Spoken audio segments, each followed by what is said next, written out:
Olá, ouvintes do Dialéticas. Eu sou a Isabela Gonçalves e vou mediar esse episódio. E aí, Gil, como é que você tá? Como estão aí os projetos de pesquisa? Bela, temos bastante projeto, a coisa rodando agora.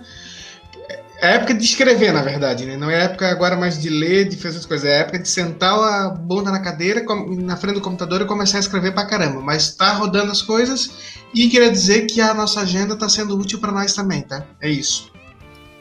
Excelente, bom, né? Eu também estou usando bastante a agenda e você também, ouvinte, pode acessar dialéticas.com/agenda. Você acessa lá os eventos, revistas, livros, enfim, tudo de chamada na área de comunicação. Diretamente do Brasil, a gente traz para a mesa do debate, pela terceira vez, a Maurília Gomes. E aí, Maurília, como é que você tá?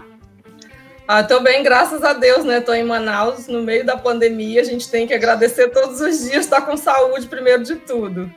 Não tem graças a Deus não tenho nenhum membro acometido pela Covid ainda, e tomara ficar um bom tempo sem também. Ver se chega essa vacina. E a gente está tentando escrever, né? Queria muito poder sentar a bunda na cadeira, como diz o Gil, e escrever mais do que o que eu estou escrevendo, mas vamos lá, estamos tocando a vida. Outra coisa importante é que eu também já estou usando a agenda, viu? Olha só, excelente, gosto de ver pessoas usando a agenda. E já que é a sua terceira vez aí no Dialéticas, Maurília, você já pode pedir música, né? Qual que é a sua recomendação? Notícia ótima, notícia maravilhosa. E eu já vou pedir a música com o tema do assunto que a gente vai discutir hoje aqui no podcast. A música que eu vou pedir é Esmalha, do Emicida, porque traz aí uma letra muito forte, com uma pegada boa para discutir essa questão do racismo. Eu acho que quem não ouviu, vale muito a pena ouvir do CD Amarelo do Emicida, né? Bom, hoje a gente vai trazer para o debate o artigo Racism in the Press, Racismo na Imprensa, né? Traduzindo aí livremente por nós. Quem somos nós para traduzir Van Dyke, mas a gente tenta. Publicado no livro denominado The Routledge Handbook of Linguistics Anthropology. Tese. Bom, antes de falar do artigo em si, eu acho necessário a gente apresentar um pouco para o ouvinte do Dialéticas Podcast o autor, que é o professor Teun Van Dyke, a Bela já falou o que ele faz, onde ele está, mas ele é preciso situar e dizer que ele é um dos mais importantes linguistas vivos, e que a obra dele se baseia na análise crítica do discurso, ou análise de discurso crítica, como ficou conhecida no Brasil, que é uma abordagem teórico-metodológica que estuda as inter-relações entre linguagem e poder. Para os analistas críticos do discurso, as relações de poder elas estão sempre presentes em qualquer interação social, ainda que os falantes não sejam regulados por regras de desigualdade hierárquica, formal ou institucionalizada. É importante destacar do trabalho do Van Dyke o estudo das representações, o papel do discurso na reprodução de dominação instituído pelas elites e as suas instituições. Ele vem desenvolvendo uma extensa pesquisa e produção bibliográfica sobre como o discurso contribui para a construção de desigualdades sociais, políticas, culturais e para a discriminação de classe, raça, sexo e etnias. Nesse artigo ele vai discutir especificamente a reprodução dos discursos racistas na mídia impressa e como isso impacta as sociedades, né? Na primeira parte, o autor apresenta a sua concepção sobre racismo, considerado por ele um sistema social de dominação de um grupo étnico, cujos membros utilizam variadas formas de abuso de poder sobre os grupos minoritários. O Van Dyke ele situa o racismo como um legado histórico do colonialismo europeu, que instituiu uma superioridade dos povos ocidentais de raça branca sobre os não-europeus, que são os povos nativos de territórios ocupados. Isso serviu de argumento para legitimar a escravidão, a exploração e a marginalização da população africana, asiática e indígena dos demais continentes. Porque a gente vai ter isso acontecendo não só nas Américas, mas também em outros espaços, em outros lugares. Nesse bloco, ele vai destacar, é importante destacar a ideia de que ninguém nasce racista, e ele coloca isso em todas as obras dele que eu já li sobre racismo, ele sempre deixa isso muito claro, e ele também, quando fala em palestras, sempre traz isso. Para ele, o preconceito não é algo inato, ele é ensinado na sociedade, adquirido, desenvolvido a partir da comunicação. Seja essa comunicação em conversas cotidianas ou nas estruturas linguísticas utilizadas, institucionalizadas pelos grupos, pelas elites, né, pelos grupos dominantes. E aí ele vai pontuar vários espaços dessa reprodução de discurso racista. Ele vai enfatizar, por exemplo, a presença desse discurso nas nossas conversas diárias, em família, na escola, na igreja, na própria linguagem midiática, no discurso político, e por aí vai. O autor também ele vai resumir a abordagem sociocognitiva, que é uma abordagem desenvolvida por ele, em que ele considera que a dimensão cognitiva ela amplia a compreensão do discurso para além da forma de interação social ou da prática social. Segundo ele, a dimensão cognitiva é uma expressão das significações convencionadas que um sujeito possui acerca de outro e que exercem influência sobre a sua ação em sociedade. No caso específico da imprensa, ele traz para o centro da discussão o processo de produção de notícias. O Van Dijk vai apontar a contribuição das estruturas racistas no contexto social de produção dos textos noticiosos e opinativos, o papel dos autores e dos produtores de veículos de imprensa, que seguem, obviamente, uma linha editorial estabelecida pela elite, mas mais que isso, ele também, essas pessoas que trabalham nos espaços de imprensa, elas também foram influenciadas por uma criação e uma educação moldada para marginalizar o que é diferente. Além dessa dimensão política e ideológica, o Van Dijk também demonstra, no final do artigo, como a estrutura do racismo opera na prática do jornalismo, acrescentando a dimensão linguística, ao falar sobre significados associados a termos e expressões utilizados para se referir a diferentes grupos, que reforça aí o discurso dominante e não deixa espaço para as vozes minoritárias. Frequentemente, eles também enfatizam os pontos negativos sobre grupos segregados e reforçam os aspectos positivos do grupo de elite, do grupo dominante da sociedade. Dessa forma, os veículos de comunicação também são utilizados para ensinar e reproduzir, seja nos textos noticiosos ou nos opinativos, conteúdo discriminatório em relação a grupos étnicos minoritários. Vai construir aí ideologias discriminatórias que contribuem para a construção, em suas audiências, do que ele chama de modelos mentais favoráveis a ideologias dominantes. Então, mais do que nunca, é importante discutir o papel da imprensa nessa construção do discurso racista, da reprodução de discriminação na sociedade de um modo geral. Antítese. Bom, Maurília, você já falou um pouquinho sobre a definição de racismo pelo autor, né? Mas só para relembrar aí para o ouvinte, o racismo ele é definido pelo autor enquanto um sistema social de dominação, e esse sistema social de dominação ele é controlado por elites simbólicas. E o que são exatamente essas elites simbólicas, né? São justamente as diferentes instituições que controlam o discurso. Então, tem aí dentro desse grupo o setor judiciário, executivo, legislativo, escolas e universidades, a imprensa, as grandes empresas também, os pensadores, enfim, são todas aquelas pessoas e grupos que têm uma influência marcante na sociedade que podem falar. Essas pessoas têm acesso ao discurso público. Então, essas elites simbólicas, elas são definidas pelo autor como aquelas elites, como aqueles grupos, pessoas que têm acesso especial aos discursos públicos. Maurília, como que essas elites simbólicas, elas legitimam o racismo? Bom, quando a gente pensa em elite simbólica e em discriminação, é importante a gente pensar que essas pessoas que são chamadas de elites simbólicas, elas ocupam um papel de poder, né? Elas ocupam um espaço de poder, em que elas tomam decisões sobre as vidas delas e dos outros. Quando você pensa, por exemplo, na imprensa de um modo geral, não é o repórter que vai para a rua coletar informação e escreve uma matéria, uma reportagem, não é apenas a visão dele que está naquele texto, tá? Também a política editorial, o foco, a ideologia daquele veículo de comunicação que ele trabalha, né? Então, não depende apenas de uma pessoa ou de outra, da pessoa especificamente. É óbvio que tem, e o Van Dijk vai trabalhar essa questão cognitiva, do quanto o nosso background, do quanto a nossa experiência de vida influencia na nossa ação. Mas existe esse papel das elites que são as que constroem as ideologias, que constroem o que a gente vai os espaços que nós vamos ocupar. Então, isso pode parecer um pouco teoria da conspiração, mas é para fazer a gente pensar nisso, assim.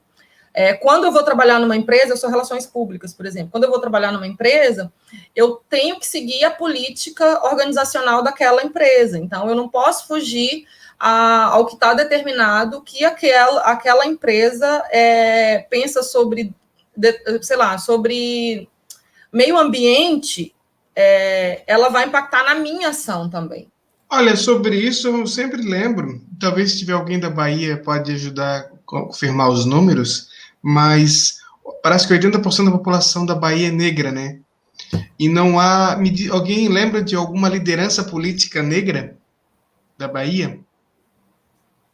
Nem os partidos de esquerda, que em tese defendem mais essa questão racial, questão das etnias do Brasil, tem lideranças. Isso mostra que como o grupo já está contaminado, que eles sequer conseguem produzir lideranças negras no estado onde a maior parte da população é negra. Seria mais ou menos um exemplo de como a sociedade já está estruturada, já está organizada e não tem muito espaço para alguém fazer diferente. É como a Maurília falou, a pessoa está escrevendo um texto, ela não está só escrevendo o que ela pensa. Esse é um grande erro da população achar que o jornalista escreveu é a opinião dele. Não é. E se a gente for filosofar mais ainda, quando ele escreve no seu blog, o pessoal nem sempre também é a opinião dele, mas aí eu estou viajando demais. Eu tenho um exemplo aí científico, né? A gente, por exemplo, a gente está numa realidade europeia, nós três estamos em universidades europeias. E, bom, no caso, por exemplo, para eu conseguir publicar numa revista da Web of Science, eu tenho que citar o quê? Os pesquisadores europeus. Então, eu praticamente tenho que ignorar os pesquisadores brasileiros e latino-americanos, porque os revisores do periódico não vão aceitar se eu não citar os pesquisadores europeus. Isso é o quê? É uma forma de legitimação aí, ou seja, isso também afeta o campo da pesquisa. Tem até o professor Afonso de Albuquerque, da UF, que fala sobre isso, né? A ocidentalização da pesquisa, a invisibilização que a América Latina, a China sofrem do campo da pesquisa, porque é tudo muito eurocêntrico e norte-americano. O próprio Boaventura de Souza Santos vai tratar disso, né? Exatamente. Então, assim, são vários exemplos aí que a gente pode falar, né? O sistema do racismo pro autor, ele é constituído, aí a Maurília falou na tese dela, por dois subsistemas. Então, assim, é o cognitivo e o social. Dentro da dimensão social, seriam as práticas sociais, como a distribuição, por exemplo, de recursos, a garantia de direitos humanos. E a dimensão cognitiva seria no nível da crença, do estereótipo, ou seja, aqueles preconceitos e ideologias que legitimam a prática discriminatória. E logo no início ele fala do racismo branco, e ele coloca o white racism, eu acho que entre aspas, assim, para poder falar que o racismo ele é sistematicamente perpetuado por uma elite branca, e ele foi inventado e praticado por europeus. E aí ele deu exemplo, por exemplo, da legitimação da escravidão, da colonização, as práticas eugenistas, como a questão do Holocausto também, e atualmente as discriminações que são sofridas por imigrantes não europeus. O que fica claro no texto, né, é que o racismo ele existe em qualquer lugar, mas que cada país tem o seu grupo-alvo. E esse grupo ele pode mudar conforme a história. Gil, quais vocês acham que são os grupos mais afetados no caso da realidade de Portugal? De Portugal, eu estou aqui há 4 anos, o que a gente vê é o cigano, que é uma questão de toda a Europa, né? que isso é um preconceito antigo que tem contra os povos ciganos, e tem também, não muito em Portugal, mas é mais na Espanha, um pouquinho que é a questão dos marroquinos, né, o pessoal do norte da África, e eu percebo claramente que existe ainda um problema de Portugal com das ex-colônias portuguesas africanas. Ô Bela, por exemplo, nós tivemos um caso de um partido em Portugal, que é o LIVRE, que colocou essa questão das ex-colônias na pauta. Foi um partido que teve tomou essa atitude, elegeu uma deputada apenas, que é uma de origem de Guiné-Bissau, e o que chamou a atenção é que essa deputada de Guiné-Bissau, que depois acabou até brigando com o próprio partido, ela fez uma proposta para que fosse devolvidos para os países, para as ex-colônias assim, na África, coisas que estavam em Portugal ainda. E essa proposta gerou muita polêmica, e depois, acho que foi o governo de Angola, qual foi um dos países lusófonos da África que estava realmente pedindo as coisas de volta, mas isso é uma prova de que como o assunto nunca foi bem tratado. Eu acho que no caso de Portugal é isso. Então, aqui no caso da América Latina, é importante a gente destacar o seguinte, criou-se uma ideia de que a elite é a elite branca, e que as minorias afrodescendentes e descendentes dos povos nativos, que são os indígenas, estão apartadas, né? Mas se você for pensar na nossa estrutura de sociedade, nós vamos ter uma estrutura de sociedade em que ela é extremamente miscigenada, e ela foi miscigenada foi um projeto de dominação, a miscigenação no Brasil. Isso já está retratado em vários estudos. Então, você vai ter, mesmo entre as pessoas de pele mais clara, uma ascendência ou de origem africana ou nativa mesmo, com as nossas diversas etnias indígenas. E aí eu aprendi com uma professora que foi a pessoa que me despertou para a vida acadêmica, a professora Ivânia Vieira, lá da UFAM, a utilizar e a fazer minha autorreferência como ameríndia. Eu acho que a partir do momento que a gente se percebe ameríndio, a gente muda esse lugar, sabe? A gente se desloca nesse espaço. Porque o próprio Van Dyck vai falar em um dos livros dele, chamado Racismo na América Latina, e ele está em português, se alguém tiver interesse, dá para comprar e consultar, aí tem nas lojas de e-book, enfim. Ele vai retratar um pouco disso, de falar, ele chama de elites pessoas mais brancas, né? Ele não chama de branco. Fora essa questão da população negra, a gente tem um outro caso que é o que mais me comove, e foi por conta disso que eu decidi estudar isso na minha tese, que é a questão dos indígenas, né? Se você pensar os indígenas como povos que foram massacrados desde 1500 no Brasil e continuam a ser massacrados, com etnias inteiras sendo dizimadas, né? Esse povo que é discriminado pela população mais próxima dele. Então, se você pensar, por exemplo, o estado do Amazonas aqui, é o estado que tem a maior população indígena do país, mas talvez seja o estado que mais discrimina indígena. Então, assim, para você ter uma ideia, o amazonense não gosta de ser chamado de caboclo. Então, se você chamar um amazonense de caboclo, você está ofendendo ele de uma forma absurda. Por quê? Por que é o caboclo? O caboclo é o descendente direto do indígena, é o mais próximo que você tem da mistura do indígena. Então, bom, e uma coisa que o artigo traz muito, se não a maior parte do que as pessoas brancas sabem sobre minorias étnicas ou grupos de imigrantes tem como fonte as mídias de massa, especialmente a imprensa, a televisão e a internet.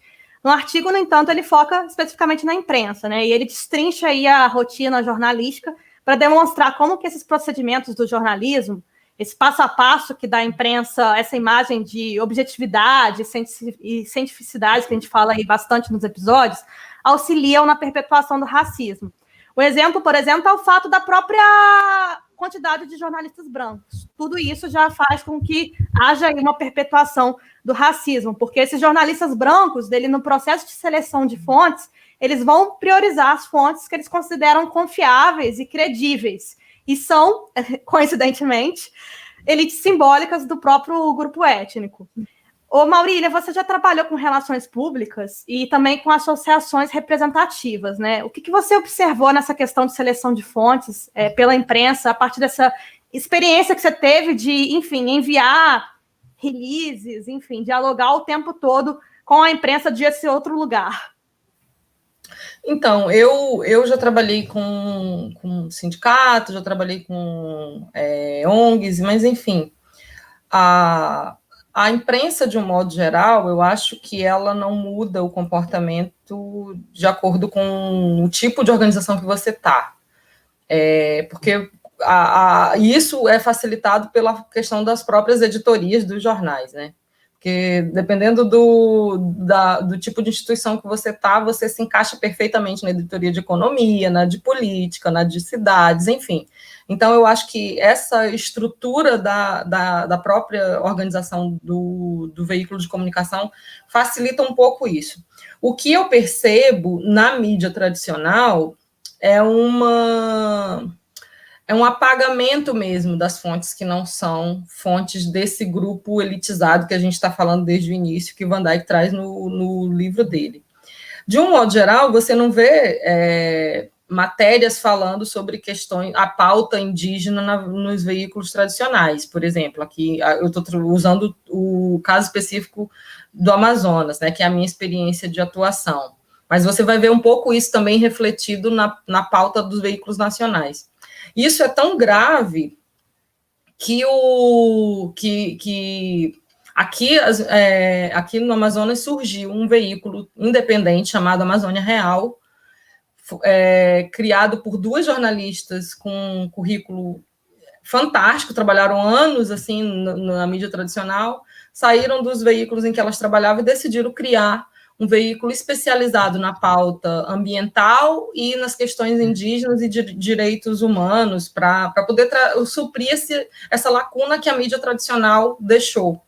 E isso tem sido hoje, o trabalho delas começou inicialmente, eu não vou lembrar se foi 2015, 2014, 2015, mas hoje elas têm tido uma repercussão muito grande, tanto nacionalmente quanto fora do Brasil. Elas têm recebido prêmios internacionais pelo trabalho que elas têm desenvolvido, e elas acabaram se tornando as grandes referências para essa questão do que é assunto, do que é tema dentro dessa temática, dentro do que é importante de se pautar nessa questão indígena, ambiental e de direitos humanos. Tanto que, nesse período agora que começou a pandemia da Covid-19 aqui, elas são consideradas algumas das fontes mais confiáveis nos relatos, e elas têm trazido relatos das aldeias indígenas, como que está sendo elas têm acompanhado isso dentro das aldeias, e os próprios participantes desses grupos minoritários, né, desses grupos oprimidos, silenciados pela mídia tradicional, acabam também tendo mais facilidade de conversar com essas pessoas. Então, você tem dois movimentos. O primeiro é que a mídia tradicional, ela fecha para determinados grupos, ela silencia e dá pouquíssimas notícias, e oferece pouquíssimas notícias.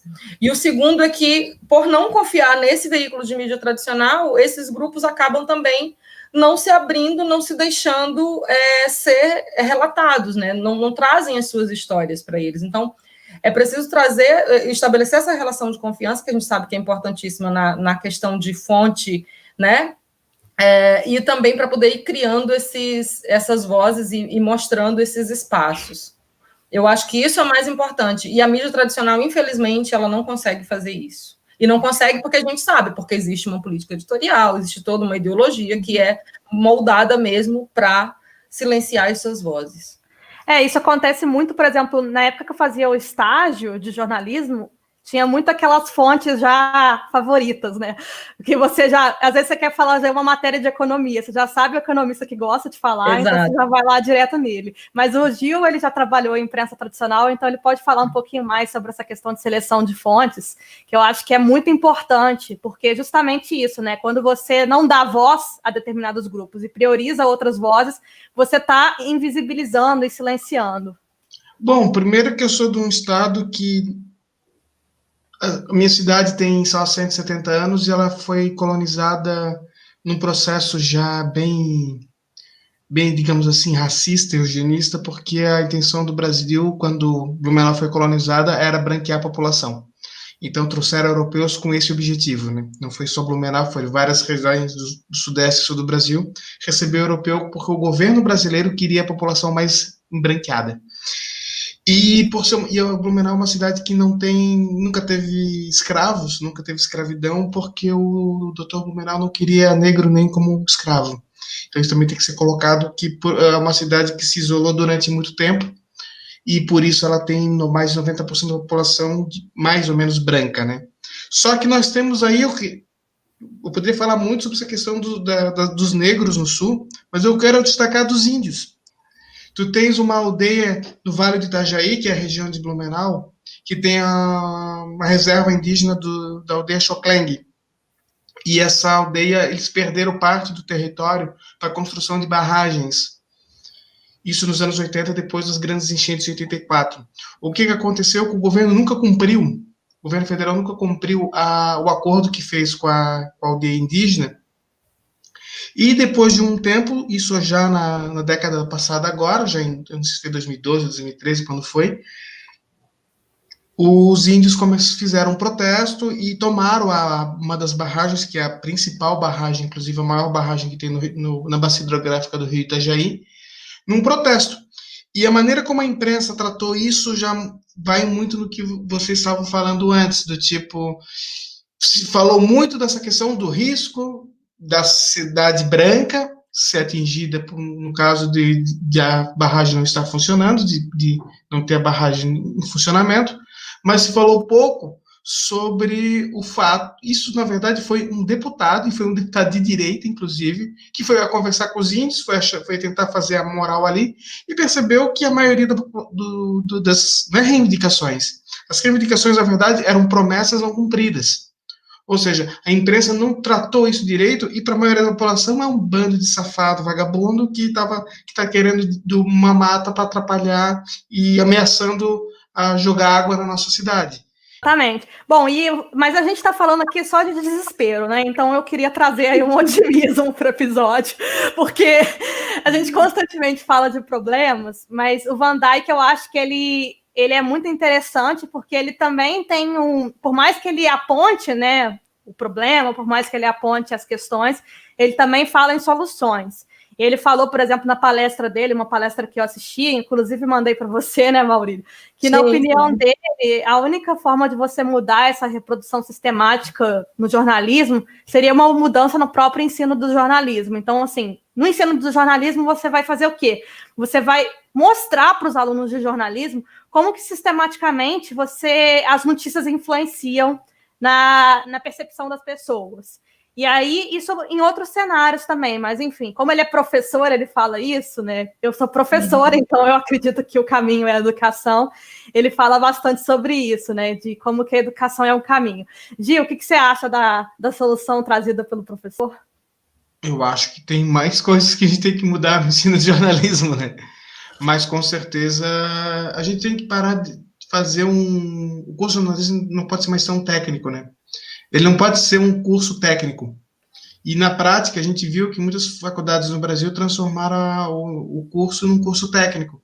Então, assim, aprende a escrever, aprende a editar vídeo. Gente, não precisa de faculdade para isso. Tem que colocar... Essas questões são questões a serem colocadas, entende? Então, assim, tem que trabalhar mais uma formação humana do profissional, porque escrever...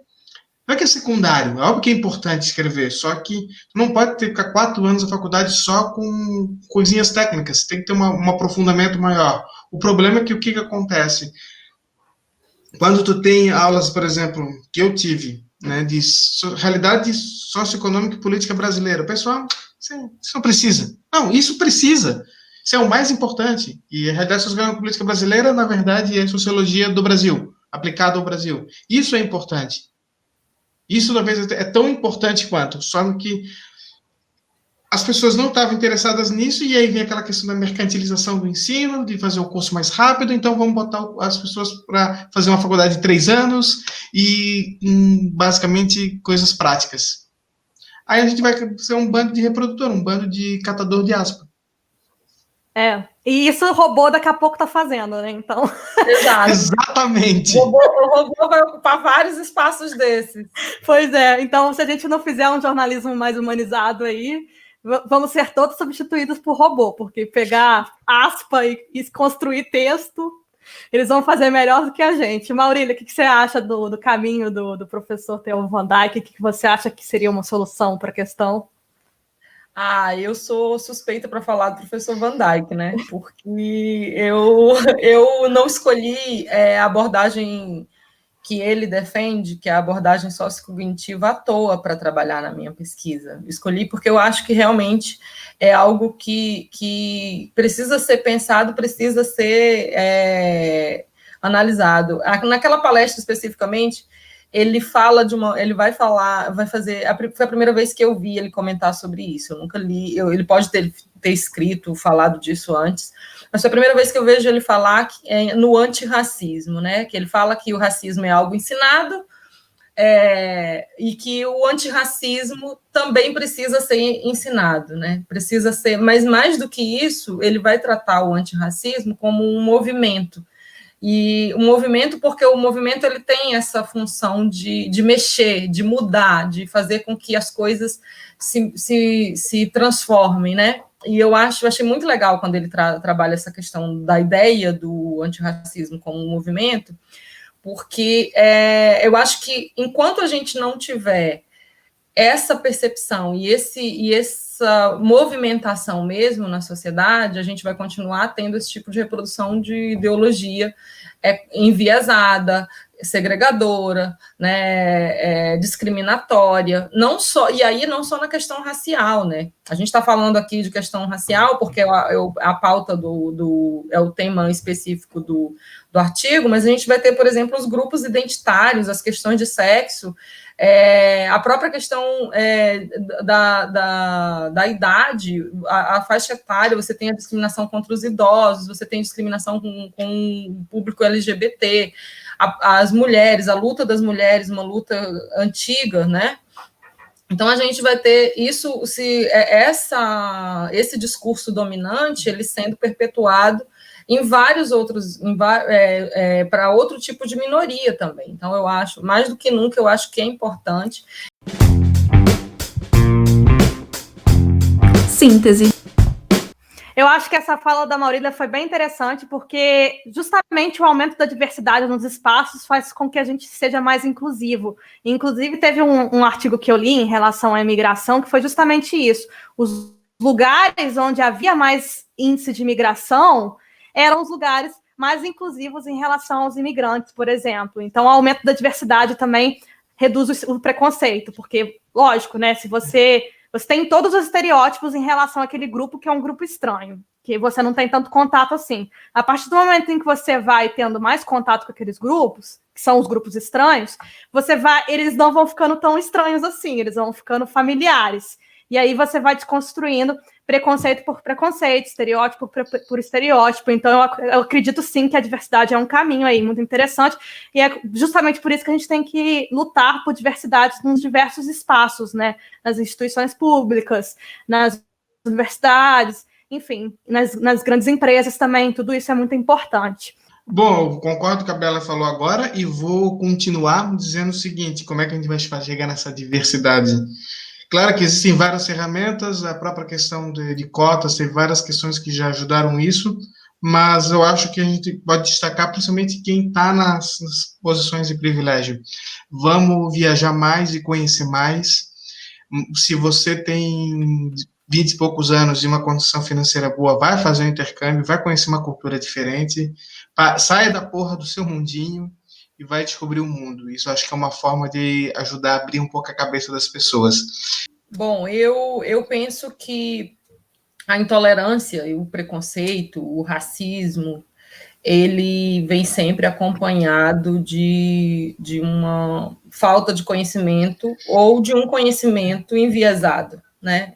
Querendo ou não, com essa amplificação das notícias falsas, você tem uma população que consome notícias enviesadas o tempo inteiro. O grupinho do WhatsApp, que chega mensagem toda hora com notícia contando os maiores absurdos, como se fossem notícias, relatos verdadeiros. Eu acho que esse é o grande perigo, o grande risco que a gente corre hoje, porque aí vem alguém que não tem contato, que não teve a mesma possibilidade de viajar, de conhecer outros espaços, de conhecer outras culturas, de conhecer outros ambientes e poder questionar se aquilo é verdadeiro, assimila isso como verdade.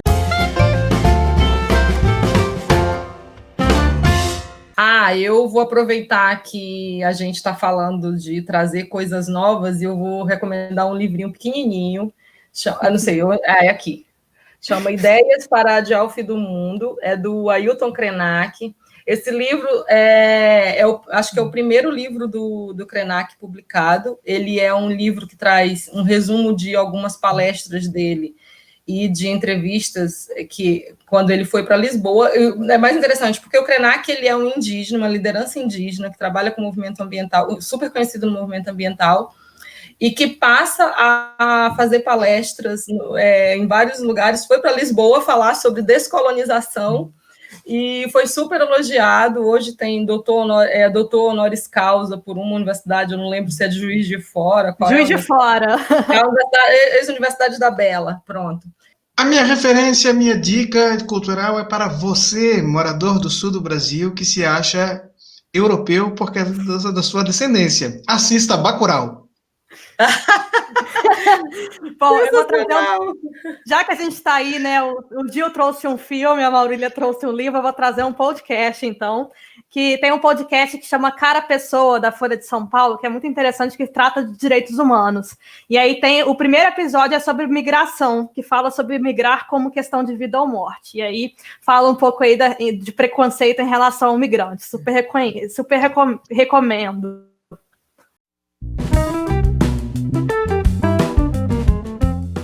Bom, gente, a gente agora está com um quadro novo, que é o Agenda, em que você confere aí os call for papers importantes dos eventos, revistas, etc.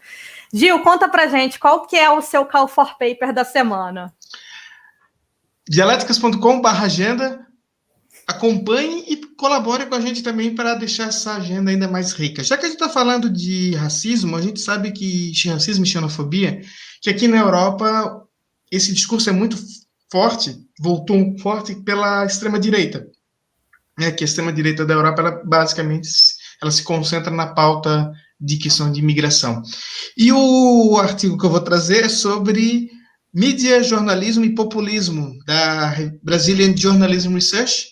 O Call for Paper está aberto até o dia 31 de março, ou seja, dá tempo, se você tem alguma coisa no assunto, você tem um mês todo aí para ajustar. E era bacana, né, você ter uma revista, uma publicação Scopus, Web of Science até o final do ano, porque essa revista deve sair em dezembro. Bom, muito legal, essa revista é excelente, né?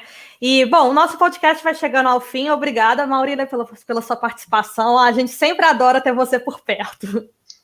Eu que agradeço. Toda vez que eu sou convidada, eu me divirto muito, aprendo muito. Eu acho que esse espaço é um espaço muito legal e que a gente precisa preservar, e eu estou sempre aberta para participar de outros programas. Beleza, gente? O nosso podcast vai chegando ao fim. Muito obrigada, ouvinte, por nos ouvir até aqui. A gente lembra sempre que o Dialéticas é um projeto independente. Você pode conferir mais detalhes no nosso site, dialéticas.com. Segue a gente no Twitter, no Instagram. Enfim, fala com a gente. Se você quiser discutir artigo com a gente, você também é bem-vindo. É só mandar o seu artigo, tanto para a gente discutir, ou para você também fazer a tese. A gente tem esse espaço aí nesse ano. E, bom, a gente encontra vocês na próxima semana. Beijos!